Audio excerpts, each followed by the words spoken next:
मैं आप सभी का स्वागत करता हूं अर्जुना जेई बैच में। आज हमें करना है एक समरी लेक्चर। तो मैंने इस बार क्या करा है बेटा, इस बार मैंने कुछ चीजें हाथ से लिखी हैं, ठीक है, क्योंकि टाइप कराते समय कुछ एरर्स हो जाते हैं, तो हाथ से मैंने लिख ली है। ये सूडो फोर्स पढ़ने से पहले आप समझिए कि प्रॉब्लम कहां आ रही है, हम क्यों इस टॉपिक को पढ़ रहे हैं। ये अगर ऐसे घूम रहा होता तब ये रेडियस होता, लेकिन एक्चुअली में पूरा सेंटर से ये है आपका रेडियस। तो ये वाली बच्चों ने गलती करी थी, तो स्टार मार्क करेंगे इसको। आपको ये क्लास 1 घंटा आपके लिए बिल्कुल पावर पैकेज होगी कि यस सर मैंने सारे मैक्सिमम चीजें रिकॉल कर ली। इस समरी लेक्चर में हमारे पास क्या है बेटा, सर्कुलर मोशन का है। हम लोगों ने ये सर्कुलर मोशन चैप्टर पढ़ा है, अप्रोक्सीमेटली 7-8 लेक्चर्स लगे हैं, जिसमें हम लोगों ने काफी सारे सवाल जेईई मेंस एंड एडवांस के करे हुए हैं। अब बात यह है कि कई सारे बच्चे, क्योंकि अभी एग्जाम टाइम चल रहा होता है, जनरली बच्चों को लगता है कि क्या सर मैं इस लेक्चर को देखने के बाद अपने एग्जाम के लिए तैयार हो पाऊंगा या नहीं हो पाऊंगा। तो अगर आपका ये सवाल है तो इसमें कंडीशन है, अगर आपने अपने किसी भी टीचर के साथ ये सारी चीजें पढ़ी हैं तो आप बहुत जल्दी से जल्दी इसको रिवाइज कैसे करना है, मेन पॉइंट्स क्या थे, आप डेफिनेटली इस चीज को कर सकते हैं। लेकिन अगर आपने इससे पहले कभी इस चैप्टर को पढ़ा नहीं है तो फॉर श्योर ये चैप्टर आपको उतनी मदद नहीं कर पाएगा एक एग्जाम को क्रैक करने के लिए, राइट। तो आपका यहां पर एक समरी लेक्चर है बेटा, ये डिटेल्ड लेक्चर नहीं है, this is a quick summary, so that कि बच्चों जिनको 5-5, 6-6 घंटे लग जाते हैं एक चैप्टर में से इंपॉर्टेंट पॉइंट्स निकालने के लिए या इंपॉर्टेंट पॉइंट्स लिखने के लिए, तो एटलीस्ट आपके पास एक 40-45 मिनट्स का एक ऐसा लेक्चर हो जिसमें आप मेन अगर आप आंख बंद कर रहे हैं, आपने लेक्चर्स करे हुए हैं पहले के, आप अपने नोट्स को रिवाइज करने में ज्यादा टाइम लगा रहे हैं, तो एटलीस्ट आप आंख बंद करें और मेन पॉइंट्स रिवाइज करें। जब मैं बोलूँ कि हाँ ये चीजें थी तो आप आंख खोल के उसको वेरीफाई कर पाए, ठीक है। तो इस हमारे पास लेक्चर का जो मेन टारगेट है दैट इज कि आप एक शॉर्ट फॉर्म में क्विक क्रिस्प एक रिवीजन कर पाए जो हम लोगों ने चीजों को पढ़ा है। तो मैंने इस बार क्या करा है बेटा, इस बार मैंने कुछ चीजें हाथ से लिखी हैं, ठीक है, क्योंकि टाइप कराते समय कुछ एरर्स हो जाते हैं, तो हाथ से मैंने लिख ली है ये, ठीक है। और आपको नोट्स मिल जाएंगे, तो if you want to take print out of it you can definitely take it. तो ये हाथ वाले हैं। और फिर इसके बाद मैंने यहां पर क्या करा है कि हमारे लिए जो भी इंपॉर्टेंट क्वेश्चंस थे वो मैंने यहां पे स्क्रीनशॉट्स लगा दिए हैं, ठीक है। इनको हम लोग डिस्कस भी करेंगे and purpose of these screenshots is so that you can mark these questions as important in your notes. आपके जो भी नोट्स हैं बेटा उसमें ये सारे सवाल हैं, तो आप उनको ढूंढ करके इनको जरूर मार्क करिए। हो सकता है आपके पास एडिशनल और इंपॉर्टेंट सवाल हो जिसमें आपको लगा कि यार ये भी इंपॉर्टेंट था मेरे लिए, लेकिन एक टीचर पर्सपेक्टिव से ये सवाल में से जो हमारे कंसेप्ट्स हैं ये डेफिनेटली आपके दिमाग में आने चाहिए। तो अब बात आती है सर सर्कुलर मोशन स्टार्ट कहां से हुआ था। सर्कुलर मोशन भी एक हमारे पास एक ऐसा मोशन है जहां पर जब भी कोई पार्टिकल चले तो उसका डिस्टेंस हमेशा फिक्स्ड हो एक फिक्स्ड पॉइंट से। जैसे मान लीजिए ये सर्कुलर मोशन मैं कब कहूंगा कि जब भी ये पार्टिकल चल रहा हो तो इसका डिस्टेंस हमेशा फ्रॉम द फिक्स्ड पॉइंट, ये जो सेंटर ऑफ द सर्कल है वो एक फिक्स्ड पॉइंट है, इससे हमेशा डिस्टेंस आर ही रहे, तो इसको हम लोग क्या कहते हैं, अपना एक सर्कुलर मोशन। कोई भी सर्कुलर मोशन बेटा दो ही प्रकार से हो सकता है, या तो एक क्लॉकवाइज सर्कुलर मोशन हो सकता है या फिर एक एंटी क्लॉकवाइज हो सकता है। तो यहाँ पे क्लॉकवाइज / एंटी क्लॉकवाइज मैंने यहाँ पर लिखा है। अब जब हम लोग सर्कुलर मोशन को पढ़ रहे हैं तो आपने जैसे काइनेमेटिक्स में मोशन को पढ़ा था बेटा, तो काइनेमेटिक्स में आपने डिस्टेंस पढ़ा, डिस्प्लेसमेंट पढ़ा, वेलोसिटी, एक्सेलरेशन एंड ऑल सारी चीजें पढ़ी। उसी प्रकार से सर्कुलर मोशन भी जब हमारे पास होता है तो उसमें हमारे पास क्या क्या इंपॉर्टेंट टर्म्स आते हैं उनको जरा समझना है, क्योंकि यहां पर कोई पार्टिकल का पोजीशन देखा जाए तो एंगल के टर्म में चेंज होगा, क्योंकि फिक्स्ड पॉइंट से डिस्टेंस तो फिक्स है, तो एंगल के टर्म्स में पार्टिकल हमारे पास चलता है। तो लोगों ने सोचा कि यार एंगुलर डिस्प्लेसमेंट वर्ड ज्यादा बेटर रहेगा, क्योंकि पार्टिकल का बार बार एंगल चेंज होएगा जब भी वो सर्कुलर मोशन में होगा। तो फर्स्ट इंपॉर्टेंट टर्म आता है हमारे पास एंगुलर डिस्प्लेसमेंट, इसको थीटा से हम लोग रिप्रेजेंट करते हैं। और जो बेसिक मैथ्स में आपको एंगल पढ़ाया गया था आर्क लेंथ बाय रेडियस, वो ये वही है हमारे पास, ठीक है। रिप्रेजेंटेड बाय थीटा है हमारे पास, डायमेंशनलेस, इसकी कोई डायमेंशन नहीं होती, लेकिन यस इसकी एक यूनिट रहती है दैट इज रेडियंस। और 180 degree equal to pi radians, अगर मैंने ये लिखा नहीं है तो आपको कन्वर्ट करने में भी कहीं ना कहीं टीचर अगर पूछे तो आपको याद होना चाहिए 180 degree is equal to pi radians हमारे पास होता था, ठीक है। बेसिक मैथ्स में हम लोगों ने पढ़ा है, ठीक है। तो जो आप theta is equal to arc length by radius करते थे वही चीज है। This is an axial vector, ये कई बच्चों को शायद नया टर्म मिलेगा। एक्सियल वेक्टर मतलब कभी भी कोई सर्कुलर मोशन होता है तो ये हमेशा एक्सिस ऑफ रोटेशन पर ही हमारे पास बनाया जाएगा, क्लियर? तो कैसे बनाते थे? राइट हैंड थंब रूल रहता था। अगर आपकी फिंगर्स पार्टिकल की डायरेक्शन ऑफ मोशन में है तो थंब आपका थीटा को रिप्रेजेंट करेगा। अगर पार्टिकल बेटा हमारे पास ऐसे घूम रहा है तो थीटा आपका इस डायरेक्शन में है, अगर पार्टिकल आपका ऐसे घूम रहा है तो थीटा आपका इस डायरेक्शन में है। तो हमारे पास रूल कौन सा लगता था बेटा? Right hand thumb rule. ये हमारे पास रूल होता था। इसमें हमारे लिए जो फिंगर्स होती थी वो किसको पॉइंट करती थी बेटा? फिंगर्स हमारे पास डायरेक्शन ऑफ मोशन को, और जो आपका थीटा है वो आपका रिप्रेजेंट होता था थंब से। क्लियर? तो ये है हमारे पास एंगुलर डिस्प्लेसमेंट। तो सर इसमें तो दो ही डायरेक्शन हो सकती हैं, या तो हमारे पास जो भी थीटा का रिप्रेजेंटेशन हो ऊपर की डायरेक्शन में होगा या नीचे की डायरेक्शन में होगा। यस, तो क्योंकि हमारे पास सर्कुलर मोशन भी दो ही प्रकार से हो सकते हैं, क्लॉकवाइज और एंटी क्लॉकवाइज। अगर वो क्लॉकवाइज हमारे पास घूम रहा है, जैसे मान लो पार्टिकल ऐसे ऐसे घूम रहा है, तो उसका थीटा अंदर की डायरेक्शन में होगा along the axis of rotation. अगर वो एंटी क्लॉकवाइज घूम रहा है तो उसका थीटा बाहर की डायरेक्शन में होगा हमारे pass on the axis of rotation. फिर इसके बाद हम लोगों ने एंगुलर वेलोसिटी की बात करी थी। जिस प्रकार काइनेमेटिक्स में वेलोसिटी क्या होता है? Rate of change of displacement with respect to time. Angular velocity को हम लोग ओमेगा से रिप्रेजेंट करते हैं। ये ओमेगा से रिप्रेजेंट होता है, this is the rate of change of theta with respect to time. कितना एंगल चल रहे हैं, कितने टाइम में चल रहे हैं। तो यूनिट क्या रहेगी? रेडियंस पर टाइम। तो रेडियंस पर सेकंड हमारे पास यहां पे कहीं यूनिट लिखी होगी, रेडियंस पर सेकंड। डायमेंशन, कई बच्चों से गलती हो जाती है, सर वेलोसिटी है ना तो LT-1। गलत, थीटा की कोई डायमेंशन नहीं होती, तो ये सीधे t की पावर -1 हमारे पास यहां पर रहता है। अब याद करें, हम लोगों ने क्लास में करा था कि जैसे एवरेज वेलोसिटी निकाली जाती है तो total displacement upon total time, उसी प्रकार से ओमेगा अगर आपको एवरेज निकालना है तो टोटल एंगल चेंज, कितना एंगल चला है डिवाइडेड बाय टोटल टाइम अगर आप करेंगे तो ओमेगा एवरेज आएगा।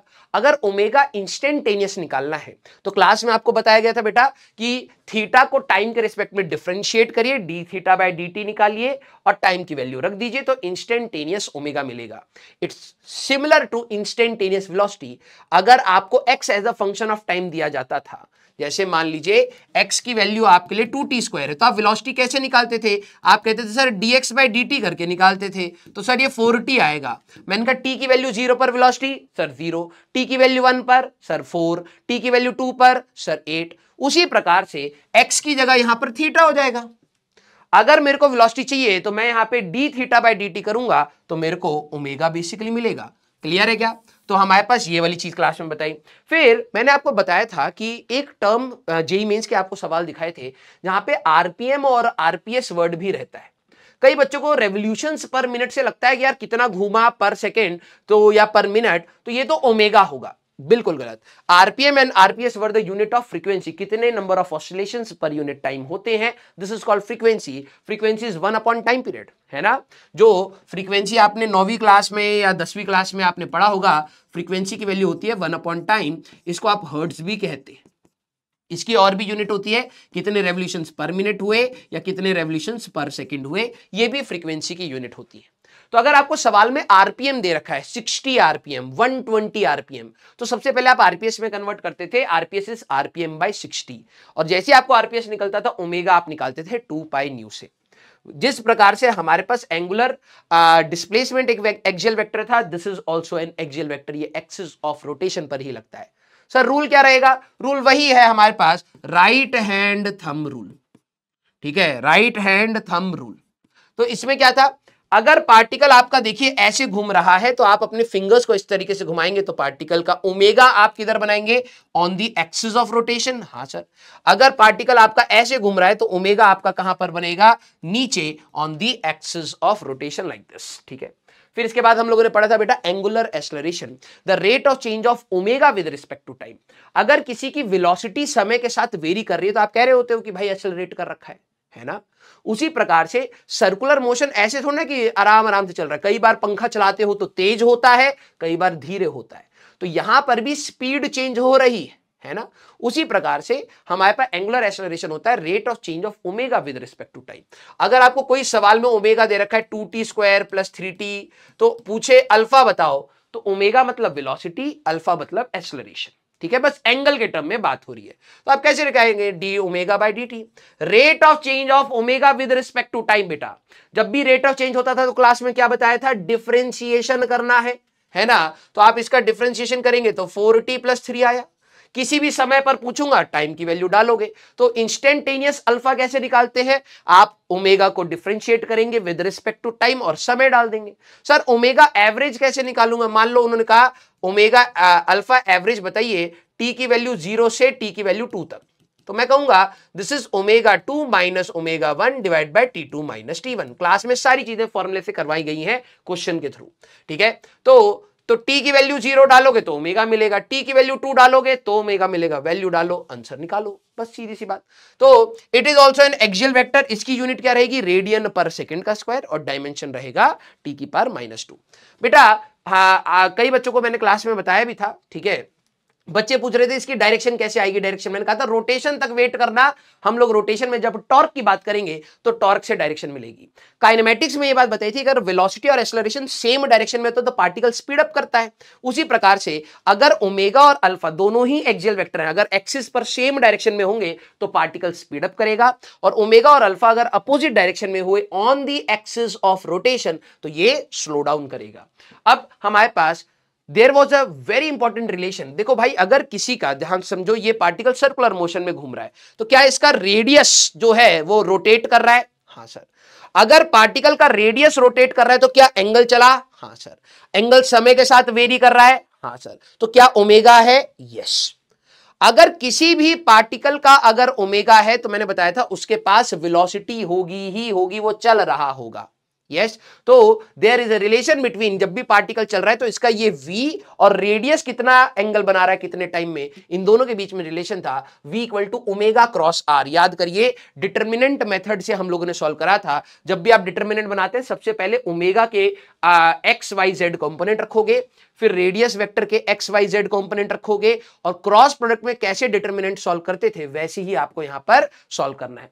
जब हम लोगों ने इसको डिफरेंशिएट करा था कि अगर नॉन यूनिफॉर्म सर्कुलर मोशन है जहां पर स्पीड अप होएगा तो ये वाली स्पीड बढ़ रही है, हाँ सर बढ़ रही है, तो क्या जो इसकी एंगुलर वेलोसिटी थी ओमेगा भी बढ़ेगा, हाँ। तो कभी अगर ओमेगा में चेंज आया तो v में भी चेंज हमारे पास आएगा। तो इसको डिफरेंशिएट करके टेंजेंशियल एक्सेलरेशन की बात करी थी अल्फा क्रॉस r। क्या सर मैं ये ऑर्डर चेंज कर सकता हूं, कतई नहीं, आंसर नेगेटिव आ जाएगा। क्यों, क्योंकि a cross b is not equal to b cross a हमारे पास होता है। अब in circular motion direction must change, आपको याद करो हम लोगों ने फिर बात करी थी दो प्रकार की एक्सेलरेशन और एक सेंट्रिक। देखो सर्कुलर मोशन में बार बार डायरेक्शन चेंज हो रही है। न्यूटन्स ने क्या बोला था भाई, अगर किसी का भी स्टेट चेंज करना है तो फोर्स लगाना पड़ेगा, हाँ सर। तो कोई ना कोई फोर्स हमेशा टुवर्ड द सेंटर होएगा, उस फोर्स को हम लोग क्या कहते हैं, सेंट्रीपिटल फोर्स। तो सर्कुलर मोशन में जो डायरेक्शन चेंज कराने वाला फोर्स होता है आपको बताया था दैट इज सेंट्रीपिटल फोर्स। अगर सर्कुलर मोशन हो रहा है तो एक net force toward the centre must है। ये वाली चीज में कोई वो नहीं है कि हो भी सकता है नहीं भी हो सकता है, नहीं, ये हमेशा ही होगा। जो उसकी डायरेक्शन को चेंज करता है उसको हम कहते थे सेंट्रीपिटल एक्सेलरेशन या सेंट्रीपिटल फोर्स। तो ये सेंट्रीपिटल एक्सेलरेशन का फॉर्मूला क्या आता था बेटा, सर v²/r। सर v क्या होता था, ये टेंजेंशियल वेलोसिटी जो है इसका स्क्वायर डिवाइड बाय r करोगे तो सेंट्रीपिटल एक्सेलरेशन मिलेगा, और v को r ओमेगा स्क्वायर भी हमारे पास रहता था। सर ये कैसे आया था, जब v की वैल्यू r ओमेगा डालोगे जो भी पीछे निकाला था वो यहां पर आ जाएगा। टेंजेंशियल एक्सेलरेशन, हमारे पास सर्कुलर मोशन में स्पीड अप का भी केस है, स्लो डाउन का भी केस है। तो जब भी पार्टिकल स्पीड अप करे या स्लो डाउन करे तो एक टेंजेंशियल एक्सेलरेशन रहती है। उसका फॉर्मूला क्या आया था, a = r अल्फा, भी पीछे में हम लोगों ने निकाला है ये वाला फॉर्मूला। अगर आप नोटिस करें तो ये हमारे पास a = r अल्फा। सर ये तो एंगल भी तो रहेगा, एंगल 90 डिग्री होता था, याद करें अपने नोट से, ठीक है। तो a = r अल्फा या rate of change of tangential speed, this is called rate of change of, ध्यान सुनना, rate of change of tangential speed. जो आपकी टेंजेंशियल स्पीड है उसका रेट ऑफ चेंज क्या है, वही आपका टेंजेंशियल एक्सेलरेशन होता है। फिर इसकी काइनेमेटिक्स की हम लोगों ने सारी बात करी थी, जिस प्रकार से नॉर्मल काइनेमेटिक्स में होता है, पोजीशन से आप वेलोसिटी जाते हैं, वेलोसिटी से आप एक्सेलरेशन जाते हैं बाय डिफरेंशिएशन मेथड, और फिर वापस आते हैं इंटीग्रेशन, वापस आते हैं इंटीग्रेशन। तो अगर क्वेश्चन में थीटा दे रखा है, ओमेगा पूछेगा तो d(θ/dt) करते थे, हाँ सर। अगर ओमेगा दे रखा है, अल्फा निकालना है तो d(ω/dt) करते थे, यस सर। और v dv/dx भी करते थे सर काइनेमेटिक्स में, वैसे ही ओमेगा d(ω/dθ) भी यहां पर करा जाता है। अगर मैं क्वेश्चन में अल्फा दे दूं और ओमेगा पूछूंगा तो अल्फा को आप इंटीग्रेट करेंगे तो क्या मिलेगा, change in angular velocity omega 2 minus omega 1। अगर मैं क्वेश्चन में ओमेगा दे दूं और डिस्प्लेसमेंट के बारे में पूछूं तो आपको क्या करना पड़ेगा, इंटीग्रेशन करना पड़ेगा omega dt equal to theta 2 minus theta 1। ये एंगल नहीं देता, चेंज इन एंगुलर डिस्प्लेसमेंट हमारे पास रहता है। दूसरी बात, डिफरेंशिएशन का कहीं पर भी वर्ड आया तो बेसिकली ग्राफ में आपके स्लोप हो जाएंगे। तो slope of theta versus time graph क्या मिलेगा, ओमेगा, और डिफरेंशिएशन कहीं पर भी आए तो बेटा स्लोप वर्ड आ जाएगा, यस सर। तो slope of omega versus time graph alpha. जहां पर भी इंटीग्रेशन था क्लास में बताया है बेटा कि एरिया के आपके सवाल बन जाते हैं, हाँ सर। तो area of alpha into T, kinematics में क्या पढ़ा था आपने, एटी ग्राफ का एरिया क्या देता है सर, v2 माइनस v1। यहां अल्फा और टी का ग्राफ का एरिया क्या है, ओमेगा 2 माइनस ओमेगा 1। यहां पर भी आपका एरिया की बात करेंगे तो हमारे पास area of omega versus t का ग्राफ, वीटी ग्राफ का एरिया वहां क्या होता था, एंगुलर डिस्प्लेसमेंट सर। तो यहां पे डिस्प्लेसमेंट होता था तो यहां पर एंगुलर डिस्प्लेसमेंट आ जाएगा। सर साइन कन्वेंशन बिल्कुल सेम रहेंगे, बिल्कुल सेम रहेंगे क्योंकि ये वेक्टर क्वांटिटी है, ऊपर वाली पॉजिटिव नीचे वाली नेगेटिव। अब v equal to omega cross r, क्योंकि r और ओमेगा में एंगल हमेशा 90 डिग्री का है, v equal to r omega रहता है, a equal to r alpha रहता है, AC की value v square by r, centripetal acceleration जो होती है v स्क्वायर बाय r या r ओमेगा स्क्वायर हमारे पास रहती थी। टेंजेंशियल एक्सेलरेशन का फॉर्मूला हमेशा r अल्फा या फिर d by dt of mod v, जो टेंजेंशियल स्पीड है उसका डिफरेंशिएशन। फिर अल्फा एवरेज निकालना है तो omega 2 minus omega 1 divide by delta T, और ओमेगा एवरेज निकालना है तो theta 2 minus theta 1 divide by delta T. जैसे आपकी काइनेमेटिक्स में इक्वेशन चलती थी बेटा, सेम चीजें यहां पे चलेंगी। v की जगह ओमेगा हो जाएगा, a की जगह अल्फा हो जाएगा और s की जगह थीटा हो जाएगा। तो v equal to u plus a t पढ़ा है तो omega final equal to omega not plus alpha t, s equal to u t plus half a t square पढ़ा है तो theta equal to omega t plus half alpha t square.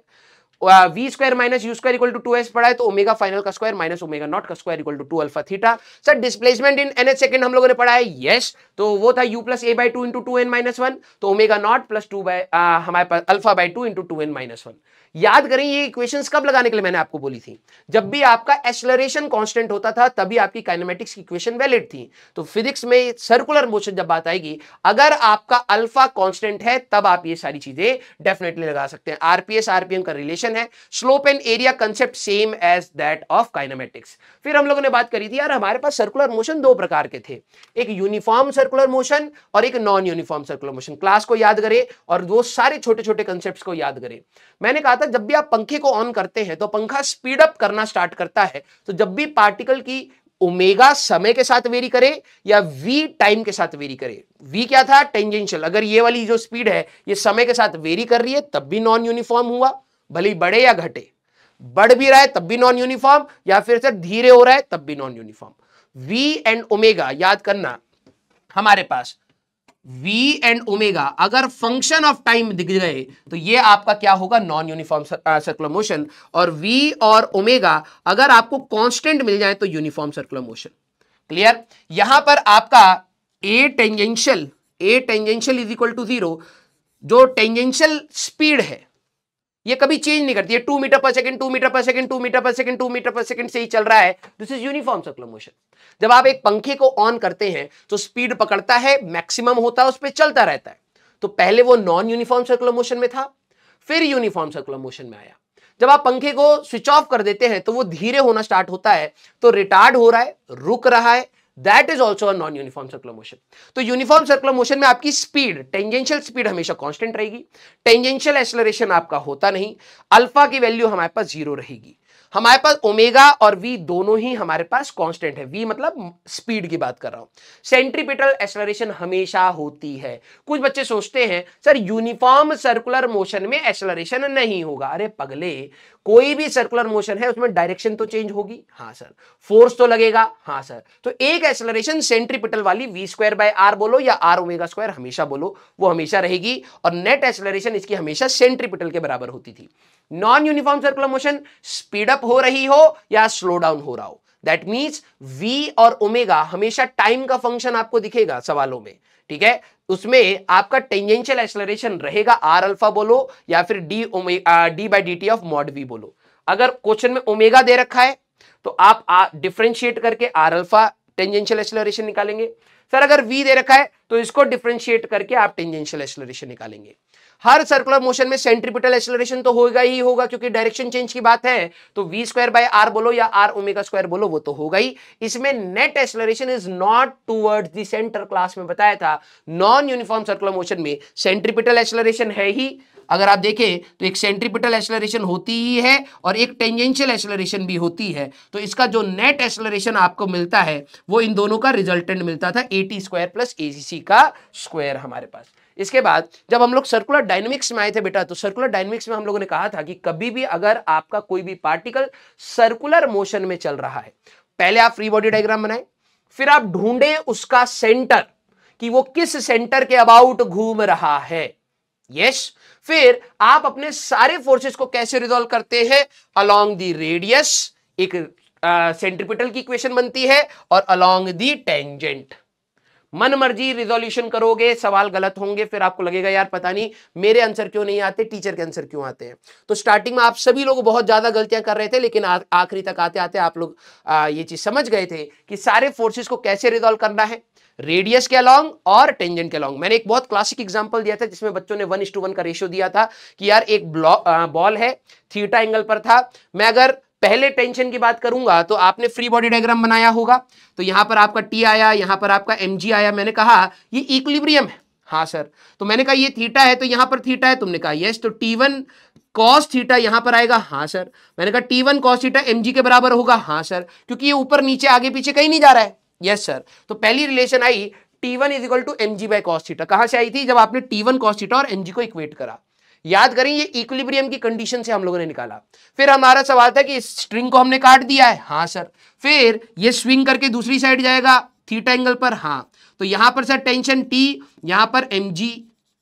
बच्चे यहां पर भी फिर से टेंशन को ही रिजॉल्व करते हैं। मैंने कहा टेंशन T2 है मान ले, क्योंकि हमें T1 बाय T2 का रेशियो बताना था।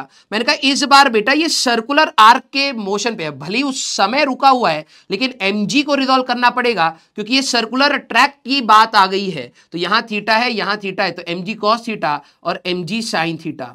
तो हमारे पास इस बार टेंशन की वैल्यू क्या रहेगी बेटा, T2 is equal to mg cos theta. तो यहां पर मैंने लिखा होगा हमारे पास swing to the other side, T2 is equal to mg cos theta. फिर T1 बाय T2 का रेशियो जब आपने निकाला था 1 बाय cos स्क्वायर थीटा का आया था, ना कि 1:1 का आया था।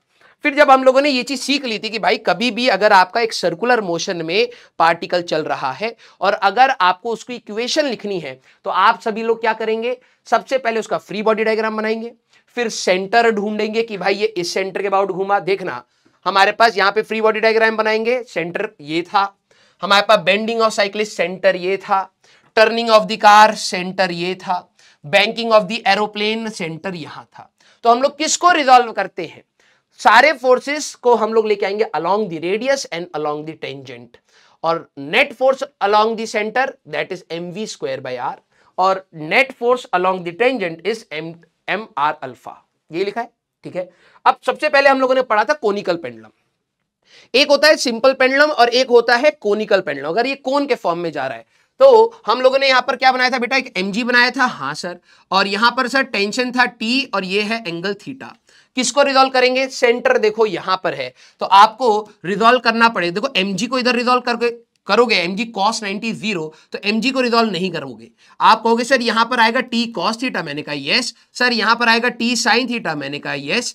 तो सर ये ऊपर नीचे तो नहीं जा रहा, तो T cos थीटा और mg बराबर होंगे। हाँ सर, सर यही फोर्स इसकी बार बार डायरेक्शन चेंज कर रहा है, सेंट्रीपिटल हुआ, मैंने कहा यस। तो net force toward the centre mv square by r होगा, तो T sin theta mv square by r बोलो या mr ओमेगा स्क्वायर बोलो, वहीं से हम लोगों ने ओमेगा निकाला था। और ध्यान समझना, omega is equal to 2 pi by t, और रेडियस की वैल्यू क्या आएगी, अगर ये l है तो यहां पे लिखा हुआ है ये l है, तो l cos थीटा आपको ये मिलेगा बेटा, और L sin थीटा आपको ये मिलेगा। तो रेडियस की वैल्यू आपको मिली थी यहाँ पे R equal to L sin theta, right. फिर उसके बाद बेंडिंग ऑफ द साइक्लिस्ट। मैंने कहा था कि कार का जो टायर होता है वो फ्लैट होता है, वो हमारे पास फ्रिक्शन की वजह से ही टर्न ले पाएगा, बेंडिंग की वजह से टर्न नहीं लेता है।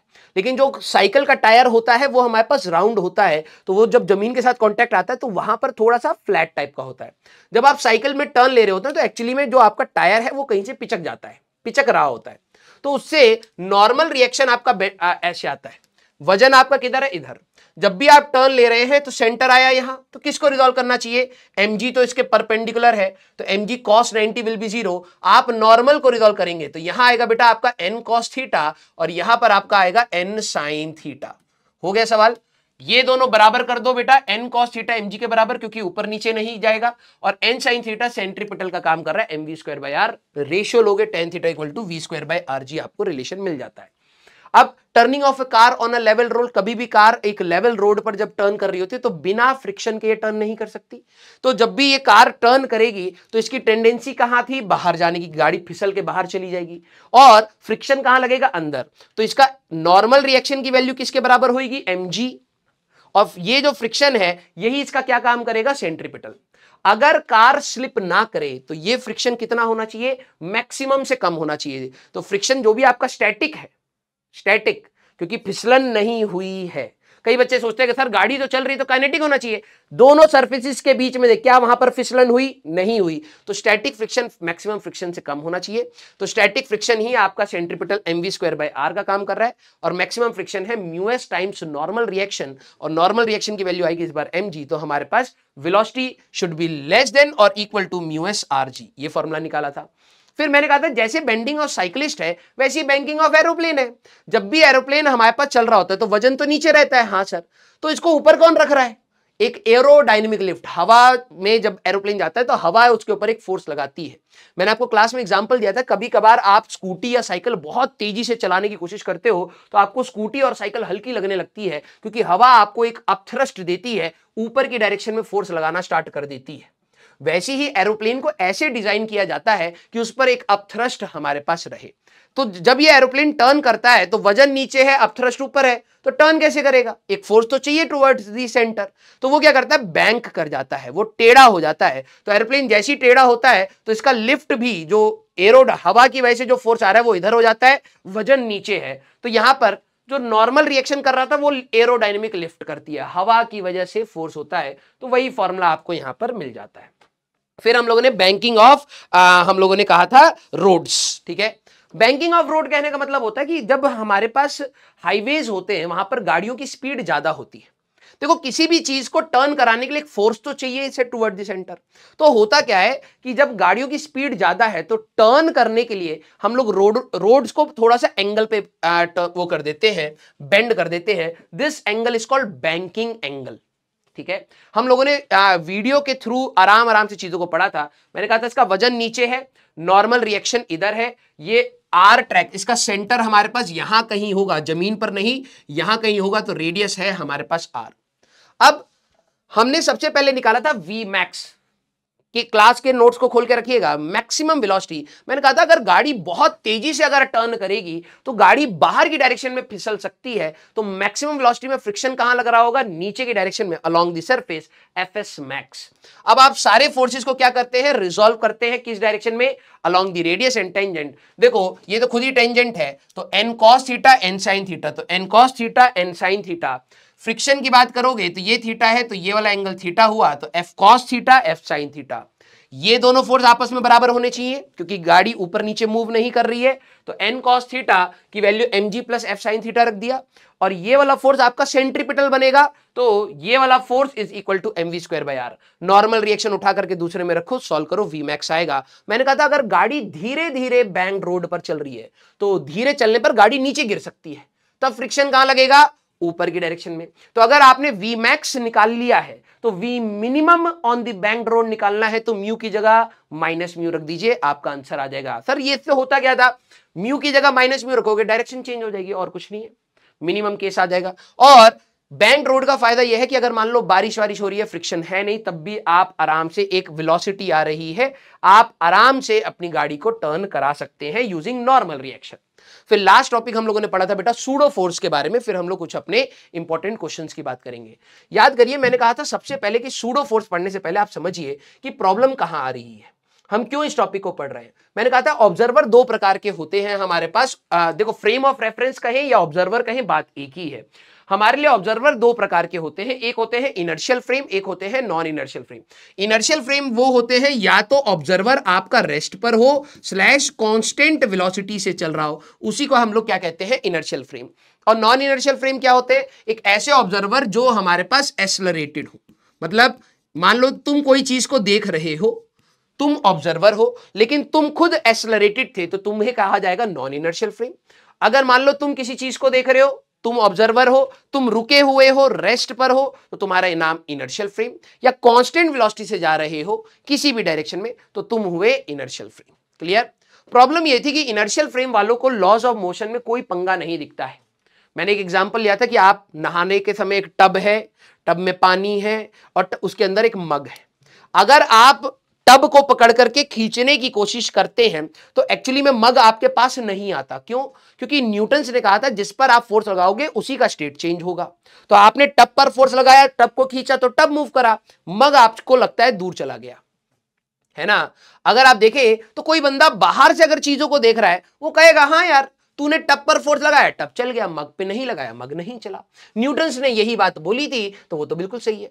तो इनर्शियल फ्रेम वाले बंदे को, जो बाहर से रेस्ट पर देख रहा है, उसको कोई प्रॉब्लम नहीं आती, उसको हमेशा न्यूटन लॉस हमेशा वैलिड लगेंगे। लेकिन नॉन इनर्शियल फ्रेम वाले बंदे को थोड़ी सी इरिटेशन होती है। क्यों? क्योंकि जब आपने टब पर, जैसे मान लीजिए एक टब है पानी का, उसके बीच में एक बॉल को रख दिया है, अब आप टब को खींचेंगे और अपने हाथ पर ही कैमरा मान लीजिए, तो कैमरे से क्या दिखाई देगा कि बॉल पीछे जा रही है। अब उससे पूछो, वो कहेगा यार बिना फोर्स के बॉल पीछे जा रही है, मैंने तो देखा वजन था और पानी ने बुयंट फोर्स लगाया है, लेकिन बॉल पीछे जा रही है। तो वो तो कहेगा कि न्यूटन ने तो बोला था यार बिना फोर्स बिना नेट फोर्स के बॉडी का स्टेट चेंज नहीं होगा। हमने कहा हाँ, लेकिन मैंने तो देखा है कि बॉल पीछे जा रही थी। हमने कहा एक्चुअली में तू था नॉन इनर्शियल फ्रेम, तेरे को न्यूटन लॉस गलत लगेंगे, लेकिन रियलिटी में ये है कि तू खुद एक्सेलरेटेड है, इसीलिए तेरे को उसकी एक्सेलरेशन भी दिखाई दे रही है। तो अगर तेरे को फिजिक्स समझनी है, न्यूटन लॉस समझना है, तो तेरे को क्या करना पड़ेगा, एक नकली फोर्स की जरूरत पड़ेगी। ऑल्दो वो फोर्स उस पर लग नहीं रहा है, लेकिन तू अगर लगाएगा, इसको बोल रहे हैं हम, तू अगर लगाएगा तो तेरा काम चल जाएगा, तेरे को न्यूटन लॉस समझ आएंगे। तो हमने कहा कि भाई देख, कोई नॉन इनर्शियल फ्रेम है तो वो चीजों को अंदर से दिखेगा। तो मैंने बार बार क्लास में कैमरे वाले को बोला, कैमरे से देखो, कैमरे से देखो, कैमरे से देखो, तो अंदर की चीजें देखनी है। अगर सिस्टम इधर जाएगा तो उसको नकली फोर्स किधर बनाना है, अपोजिट डायरेक्शन में। Mass of the body, pseudo force का फॉर्मूला होता है mass of body minus of body का मास लूंगा और acceleration of non inertial frame लूंगा। This is your pseudo force. ये कौन बनाएगा? ओनली कैमरा पर्सन, कैमरे वाला बंदा ही बनाएगा, बाहर से बनाने की जरूरत नहीं होती। अगर कोई बॉडी एम मास की पड़ी है, ये ए से जा रहा है, तो इसको सूडो फोर्स इस डायरेक्शन में बनाना है एम ए का। अगर ये खुद इधर से जा रहा है तो इस वाले बॉडी को इस डायरेक्शन में सूडो फोर्स बनाना है एम ए का।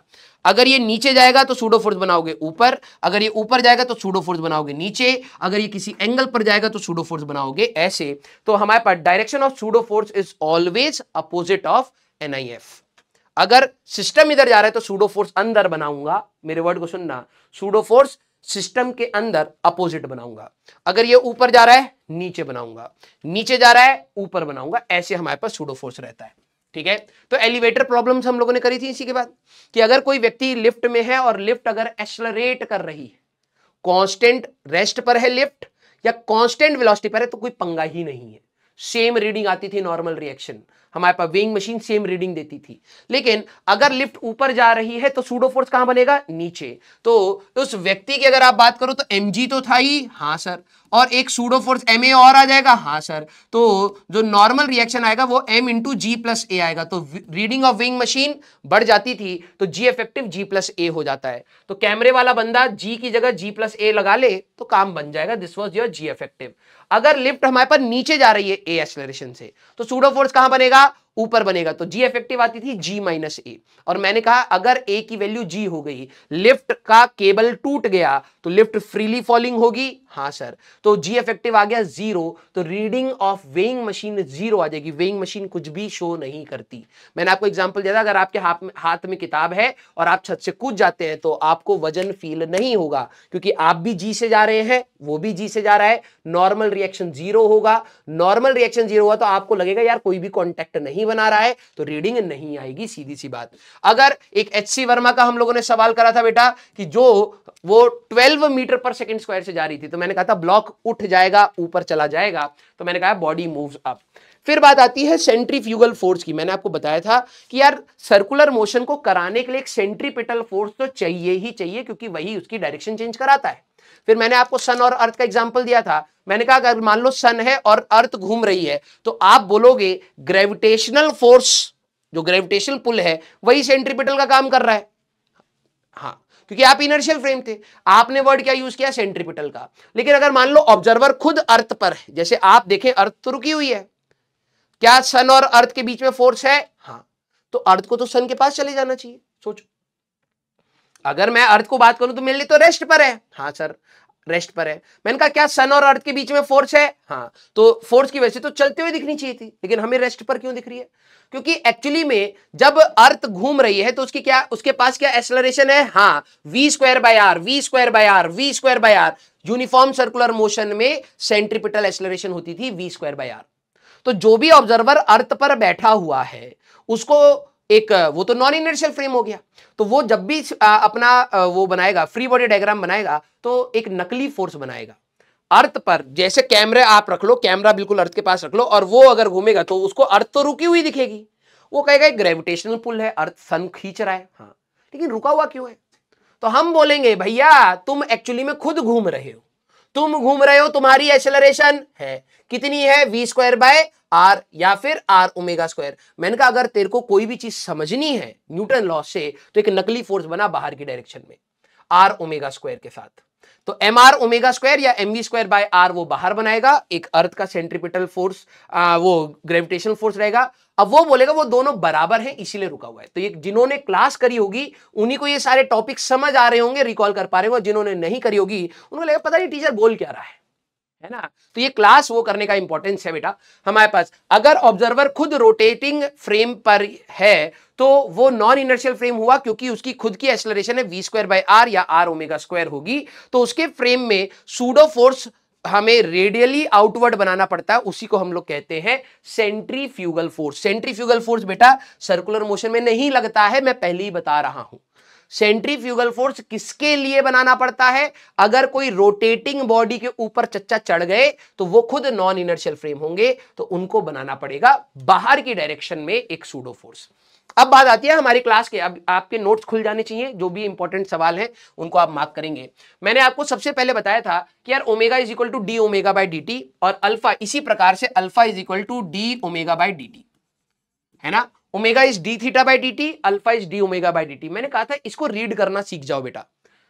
अगर यहां पर आप देख रहे हैं theta is a function of time, class note को खोलेंगे बेटा आपने, theta is a function of time. अगर मैं आपसे ओमेगा पूछूं किसी भी समय पर तो आप डिफरेंशिएट करते थे, है ना। मैंने theta is a function of time दिया, यहां पे साइन 2t लिखा हुआ है, आप अपने नोट्स खोलेंगे। फाइंड ओमेगा फ्रॉम 0 से t equal to pi by 3। जब टाइम इंटरवल बड़ा होता है तो आप एवरेज की बात करते हैं, तो आप कहेंगे theta 2 minus theta 1 divide by t2 minus t1। तो आप एक बार टाइम डालेंगे 0 तो थीटा मिलेगा, टाइम डालेंगे पाई बाय 3 तो थीटा मिलेगा। फिर अपने फॉर्मूले में बात करेंगे।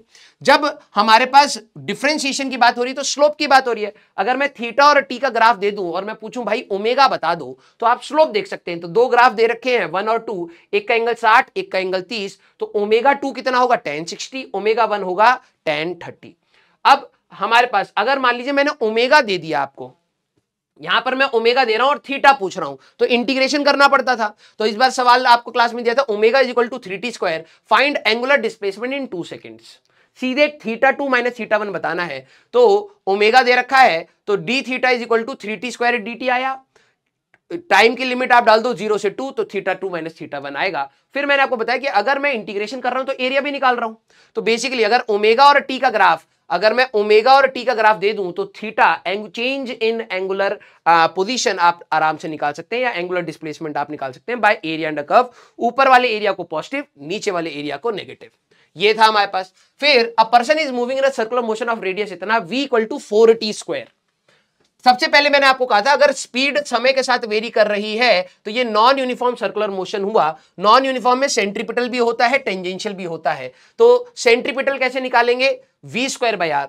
तो 2 सेकंड पर, ध्यान से सुनो, 2 सेकंड पर पूछा है तो t की वैल्यू 2 डाल के v निकालूंगा, v स्क्वायर बाय r करा, आ गया। टेंजेंशियल एक्सेलरेशन है 2 सेकंड, तो टेंजेंशियल एक्सेलरेशन हम कैसे निकालते थे, d by dt of mod v। तो इसका डिफरेंशिएशन करेंगे, सारे बच्चे अपने नोट्स को खोलेंगे, तो 4t स्क्वायर का डिफरेंशिएशन करा, 80 आया, टाइम की वैल्यू डाली 2, तो हमारे पास आंसर आ गया। नेट एक्सेलरेशन दोनों का रिजल्टेंट अंडर रूट में 80 स्क्वायर एंड AC स्क्वायर हम लोग निकाल सकते हैं। Angle between AC and AT, AC toward centre है और A नेट हमारे पास इधर आएगा, तो tan थीटा लगा करके आपने निकाला। एक V का सवाल बहुत इंपॉर्टेंट है, एक ओमेगा का सवाल। अगर आप यहां पे देखें ओमेगा समय के साथ वेरी कर रहा है, तो ये क्या हुआ बेटा, हमारे पास non uniform circular motion. Sir आपको कैसे पता, मैंने कहा भाई देख v equal to r omega होता है, हाँ, तो अगर ओमेगा वेरी करेगा v वेरी करेगा, यस। अगर v वेरी कर रहा है तो वो तेज होएगा या धीरे होएगा, यस, तो नॉन यूनिफॉर्म सर्कुलर मोशन। तो नॉन यूनिफॉर्म सर्कुलर मोशन में AC और AT दोनों होते थे, तो इन्होंने बोला particle move in circular path of radius 1 metre and angular speed 2t square plus 1, find the angle between total acceleration and normal acceleration. Normal मतलब सेंट्रीपिटल, क्योंकि वो हमारे पास अलोंग दी रेडियस होती है, ठीक है। टेंजेंट का नॉर्मल रेडियस ही होता है ना, ठीक है। तो पहली बात तो आपको ये पकड़ना पड़ता है कि ये नॉन यूनिफॉर्म है या यूनिफॉर्म है, तो ये नॉन यूनिफॉर्म सर्कुलर मोशन हुआ।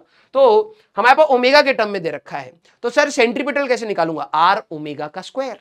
कितने पर पूछा था, 1 पर, तो सबसे पहले हम लोगों ने कहीं ना कहीं ओमेगा निकाला होगा, हाँ यहाँ पे दिखाई नहीं दे रहा मेरे को, ठीक है, हाँ। तो at t equal to 1 omega निकाला, फिर आर ओमेगा स्क्वायर कर लिया, तो सेंट्रीपिटल आया। सर टेंजेंशियल कैसे निकालूंगा, आर अल्फा।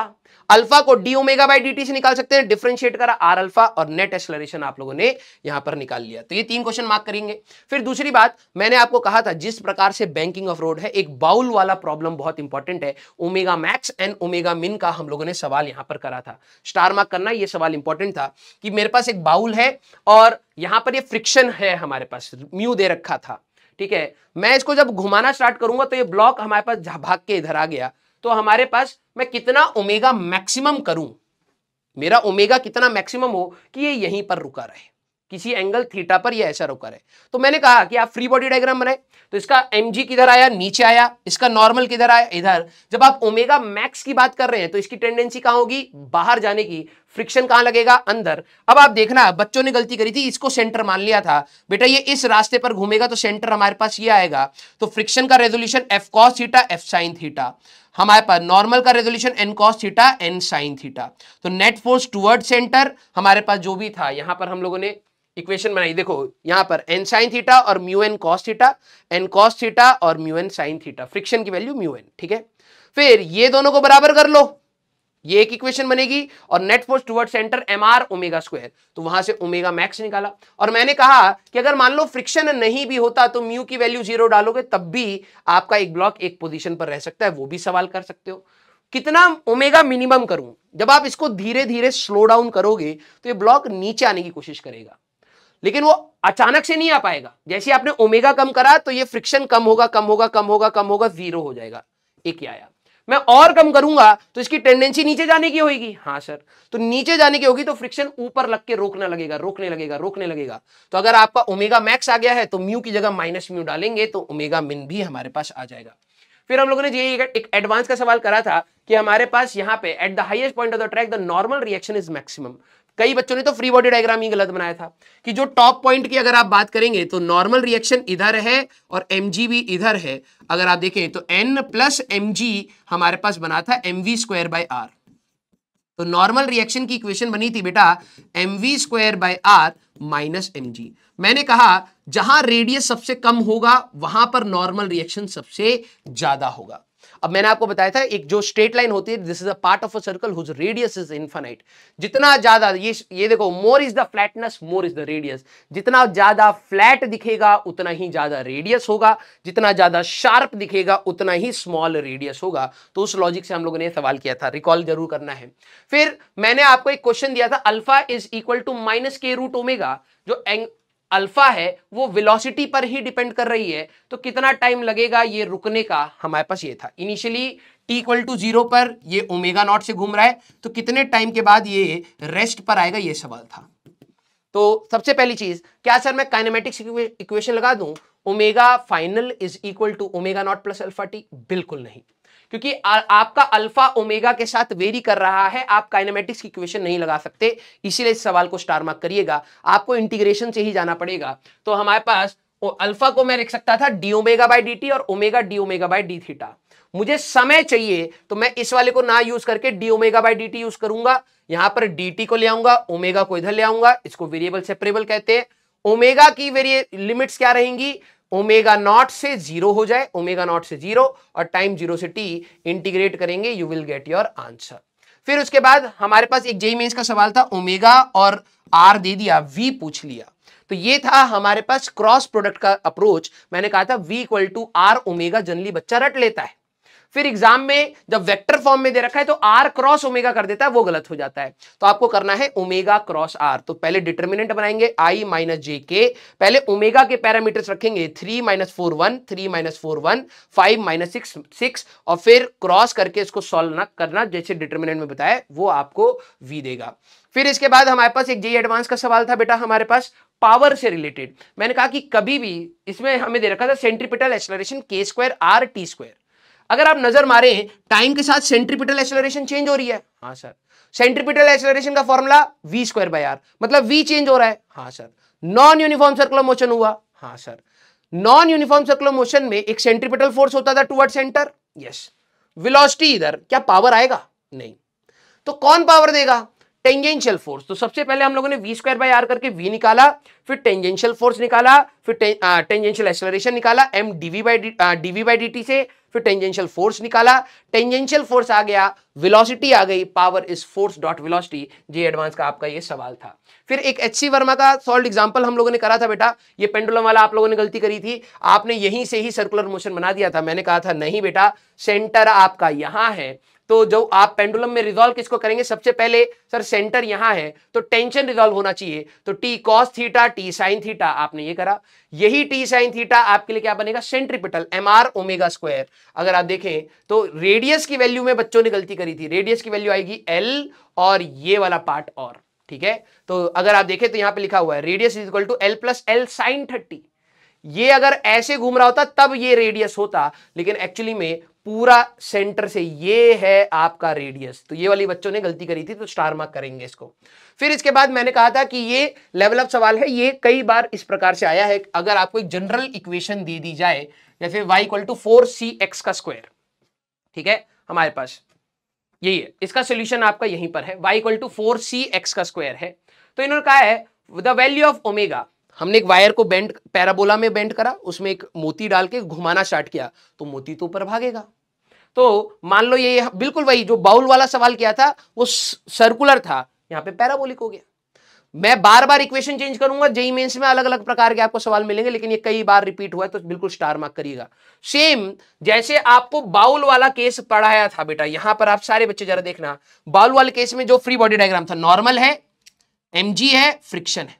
सर इस सवाल में तो फ्रिक्शन नहीं है, कोई दिक्कत नहीं, तो नॉर्मल और एमजी आपका यहां पर है, हाँ सर, यहां पर आपका नॉर्मल है, यहां पे एमजी, किसको रिजॉल्व करोगे, सेंटर यहां है, तो N cos theta N sine theta हमारे पास आएगा।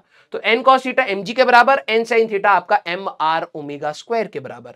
गलती कहां हुई थी बेटा, सर कि टेन थीटा तो दे ही नहीं रखा। मैंने कहा अगर ये एंगल थीटा है तो हमारे पास ये वाला एंगल थीटा हुआ, यस।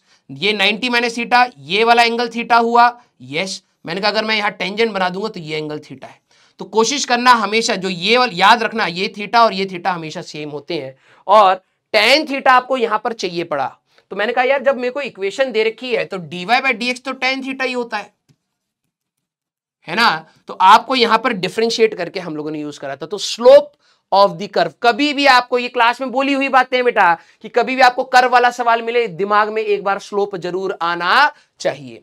फिर उसके बाद एक सवाल और करा था हम लोगों ने, ये आपके जेईई मेंस का ही सवाल था कि एक स्प्रिंग को लेके हम लोगों ने एम मास का ब्लॉक है, इसको घुमाना स्टार्ट किया तो स्प्रिंग तो खिंच जाएगा, हाँ।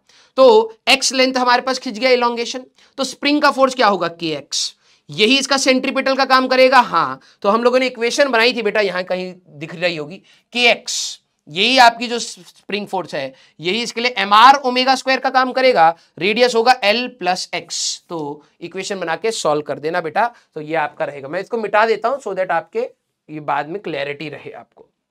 फिर इसके बाद हम लोगों ने ये वाला सवाल करा था, ये भी बहुत अच्छा एग्जांपल था, लेवल अप का सवाल था कि एक सरफेस पे एक हमारा सर्कुलर मोशन हो रहा है, तो यहां पर हम लोगों ने टेंशन टी मान के, यहां पर इसका सोल्यूशन है, तो यहां पर हम लोगों ने टेंशन टी मान करके, टी ही इसके लिए एम आर ओमेगा स्क्वायर होगा, रेडियस था L1, तो टी की वैल्यू एम L1 ओमेगा यहां पर आया होगा, t equal to m L1 omega 1 का स्क्वायर। इसके नीचे कॉनिकल पेंडुलम था, तो मैंने कहा भाई देखो धागा तो सेम ही है हमारे पास, तो टेंशन तो सेम रहेगा, तो यहां पर जो आपका टेंशन था, फिर हम लोगों ने देखा कि ये टेंशन है, ये mg है, किसको रिजॉल्व करना चाहिए, क्योंकि सेंटर यहां है, टेंशन को, तो T cos theta T sine theta, ये T sine theta M are omega square बना, ठीक है, इसके रेडियस वाला, और टी कॉस थीटा mg बना, तो यहां से टेंशन और यहां से टेंशन सॉल्व करा, आंसर आ गया था हमारा।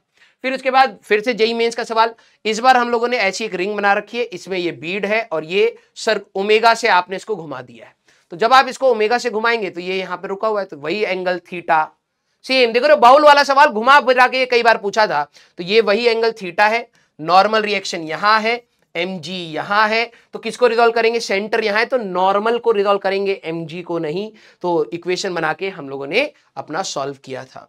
फिर उसके बाद हमारे पास सूडो फोर्स के कुछ सवाल थे कि अगर एक केबिन में ए एक्सेलरेशन से लेके जाओगे तो हम लोग केबिन के अंदर क्या बनाएंगे, फ्री बॉडी डायग्राम, आपका एक mg बनेगा, हाँ, फिर ये इनर्शियल फ्रेम वाले से हम लोगों ने इसमें दिखा दिया है, ठीक है, कि इनर्शियल फ्रेम वाले बंदे को क्या दिखेगा कि एक mg है एक t है और एक्सेलरेशन दिखेगा, तो ये इनर्शियल फ्रेम वाला था, तो मैंने कहा कि ये इधर चलते हुए दिख रहा है तो नेट फोर्स इधर होना चाहिए, तो टी कॉस थीटा mg के बराबर है, टी साइन थीटा इसको ले जा रहा है, तो tan theta equal to a by g आया, यस।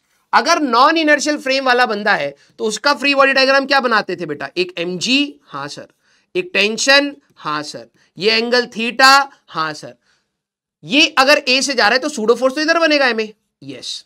नॉन इनर्शियल फ्रेम कैमरे वाले बंदे को क्या दिखाई देगा, रेस्ट पर दिखाई देगा, तो वो कहेगा भाई ये है टी साइन थीटा और ये है टी कॉस थीटा, वो कहेगा रुका हुआ है टी कॉस थीटा mg के बराबर है, फिर वही equation, T sine theta ma के बराबर है, फिर वही इक्वेशन, तो tan theta equal to a by g हमारे पास आया।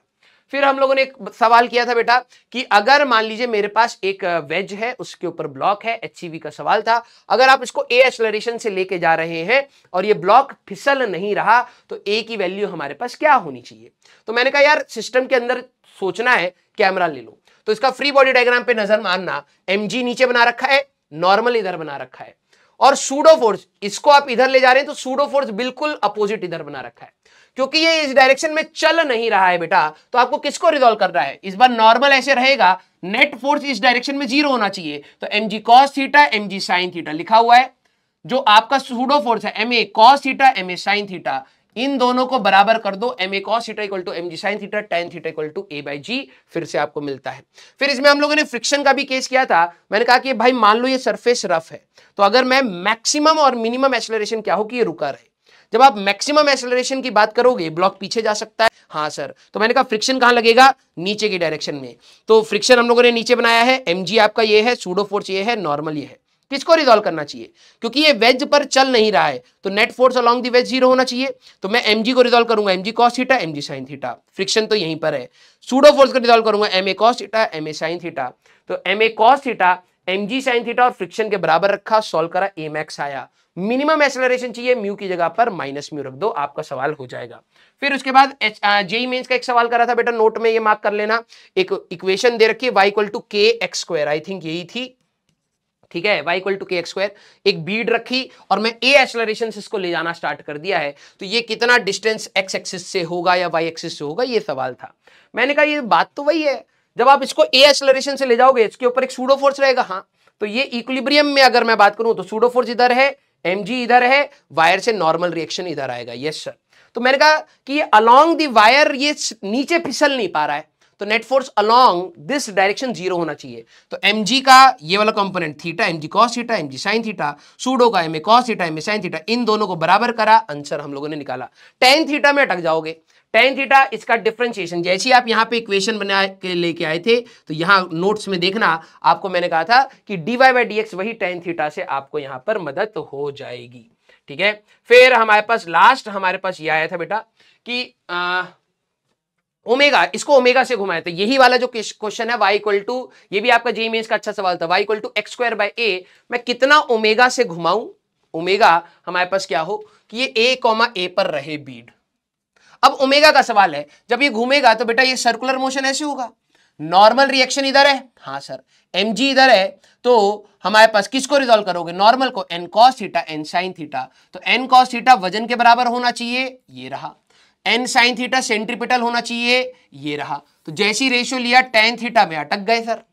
तो मैंने कहा tan थीटा लेने के लिए इसी पॉइंट पर एक टेंजेंट बना लो, ये अगर एंगल थीटा है तो ये एंगल थीटा था, ये एंगल थीटा था और ये एंगल थीटा, अगर मेरे को इसका tan थीटा चाहिए, it's basically the slope of this curve, तो हमारे पास जो भी इक्वेशन थी बेटा यहां पर x² a इसका डिफरेंशिएशन करके हम लोगों ने सॉल्व करा था, आंसर आया था। फिर हमारे पास एक HCV का ये अच्छा सवाल था कि लिफ्ट के अंदर हमारे पास पुली ब्लॉक सिस्टम था, अगर ये g/10 से जा रहा है तो टेंशन एंड ऑल ये सारी चीजें निकालो। मैंने कहा कि भाई इसका फ्री बॉडी डायग्राम में 1.5g इसका वजन होगा, हाँ, इसका 3g अपना वजन होगा, यस, टेंशन T1 होंगे, यस, लेकिन जब ये ऊपर g/10 से जा रहा है तो एक सूडो फोर्स नीचे बनाओगे, हाँ सर, तो 1.5 यहां पर 1.5 इंटू g/10, यहां पे सूडो फोर्स हम लोगों ने बनाया होगा, g/10 आ गया ना 1, ठीक है, तो 1.5 इंटू 1 कॉपी में खोल के देखे और 3 इंटू 1 ये हो गए हमारे पास सूडो फोर्स, मैंने लिखा भी है सूडो। अब सूडो जब मैंने बना लिया तो कैमरा वाला ऑब्जर्वर हो गया, तो ये देखेगा एक साइड भारी एक साइड हल्का है, चल रहा है, तो ये एक्सेलरेशन कहां से आई, कैमरा से आई। तो इक्वेशन कैसे बनाते थे, 3g + 3 - T1, 3g means 30 + 3 - T1 = 3a, हाँ सर, ये ऊपर जाएगा तो T1 - 15 - 1.5 = 1.5a। इक्वेशन सॉल्व करा, acceleration tension from the frame of camera आया। अगर ग्राउंड से निकालना है तो relative velocity and relative acceleration का कंसेप्ट हम लोगों ने यूज किया था। तो HCV + JEE मेंस, ये हमारे पास एक सवाल था बेटा, जो HCV के लास्ट सवाल में था कि हम लोगों ने एक प्लेन ले रखा है, पुली लगाई, 2 ब्लॉक्स लगा दिए हैं, अगर मैं इसको बहुत तेजी से ऐसे ओमेगा करूंगा तो ये चलने लगेंगे, तो हम लोगों ने इसके एक्सेलरेशंस निकालने थे इसी प्लेन के हिसाब से, यही था सवाल। अब याद होना चाहिए ना क्लास में, इतना जब ऐसे ऐसे सवाल कराए गए हैं तो क्लास में फोकस करोगे तभी तो याद आएगा। तो इसका जो रेडियस था बहुत बड़ा दे रखा है, तो मैंने कहा यार जब ये गोल घूमेगा तो दोनों पर सेंट्रीफ्यूगल फोर्स लगेगा, हाँ, तो mr⍵², एक का मास 2m है तो 2mr⍵² बाहर की डायरेक्शन में, mr⍵² बाहर की डायरेक्शन में, धागा खिंच जाएगा तो टेंशन T और T, ये देखो इस पर फोर्स ज्यादा लग रहा है, इस पे कम लग रहा है, तो ये इधर चलेगा a एक्सेलरेशन। इक्वेशन क्या बनाओगे, this minus this equal to 2ma, इसकी इक्वेशन क्या बनेगी, this minus this equal to ma। फिर यहां से हम लोगों ने टेंशन वेंशन निकाल ली थी। फिर एक वेज के ऊपर हमारे पास इसके सवाल आते हैं, बंदा एक वेइंग मशीन पर खड़ा है, ठीक है, या फिर एक बॉल थी हमारे पास, कितने टाइम में जाके यहां पर हिट कर जाएगी, ये अच्छे सवालों के ही मैंने वो लिए हैं, बाकी और सवाल आपके नोट्स में होंगे। मैंने कहा अब ये जब नीचे स्लाइड करेगा उसी के चक्कर में पीछे जाएगा, अगर कैमरे के हिसाब से देखें तो ये पीछे जाता हुआ दिख रहा होगा, ठीक है, तो मैंने कहा अगर ये g sin थीटा से जा रहा है तो इसके ऊपर सूडो फोर्स क्या आएगा, मास इसी का लूंगा इंटू g sin थीटा, ये फोर्स इस डायरेक्शन में आएगा, ये फोर्स देखो किधर बनाया, mg sin थीटा, सर ये ऊपर कैसे आ गया, अबे सूडो फोर्स है, कैमरा देख रहा है, तो ये इसका रेजोल्यूशन करेगा एक इधर और एक इधर, तो mg sin थीटा का cos थीटा इधर आएगा, mg sin थीटा का sin थीटा इधर आएगा, तो sin² थीटा लिखा हुआ है, ये नॉर्मल रिएक्शन से बैलेंस आउट होएगा हमारे पास और ये इसको a' एक्सेलरेशन से ले जाएगा, तो कितने टाइम में हिट करेगा, तो s = ut + ½ vt² and all, ये सारी इक्वेशन हम लोगों ने यूज करी थी। तो this was our circular motion. कितना time, 57 minutes. Recalling all the important formulas, concept and all the good questions we have discussed already in the class. मैंने आपको पहले भी बताया ये क्लास किन के लिए बेनिफिशियल है, ये क्लास उन्हीं बच्चों के लिए बेनिफिशियल है जिन्होंने क्लास को एक डिसिप्लिन और कंसिस्टेंट वे में करा है। आपको ये क्लास 1 घंटा आपके लिए बिल्कुल पावर पैकेज होगी कि यस सर मैंने सारे मैक्सिमम चीजें रिकॉल कर ली। और जो भी बच्चे ऐसे होंगे please let me know comments में, क्योंकि दूसरे बच्चों को लगेगा पता नहीं टीचर बड़ 1 घंटे में बोल के निकल जाता है, हमें तो कुछ समझ नहीं आता। बेटा ये समझाने के लिए नहीं, ये रिकॉलिंग के लिए, this is a summary lecture. हालत है मरी मरी, बच्चा मांगे समरी। तो मिलेंगे हम लोग नेक्स्ट क्लास में। Till then tata bye bye, take care, पढ़ते रहिए, मचाते रहिए।